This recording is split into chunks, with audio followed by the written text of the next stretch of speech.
மா Sunday special வந்து வாரு. இன்னைக்கு உனக்கு பிடிச்சது தான்.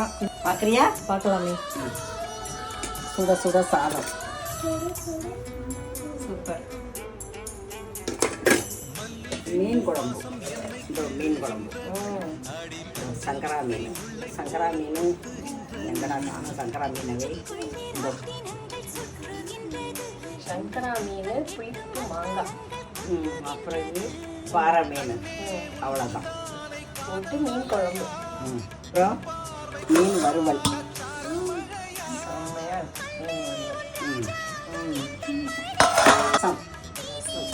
ரசம் இல்லாத இல்லை. இன்னைக்கு அவ்வளோதான் நம்ம வீட்டு சமையல். எல்லாரும் வாங்க சாப்பிட்லாம். உங்கள் வீட்டில் எல்லாம் என்ன சமையல்னு சொல்லி கமெண்ட் பண்ணுங்கள், சப்ஸ்கிரைப் பண்ணுங்கள், லைக் பண்ணுங்கள். சொல்லு. வாங்க சாப்பிடலாம் சொல்லு. வாங்க சாப்பிடலாம். பாய் பாய்.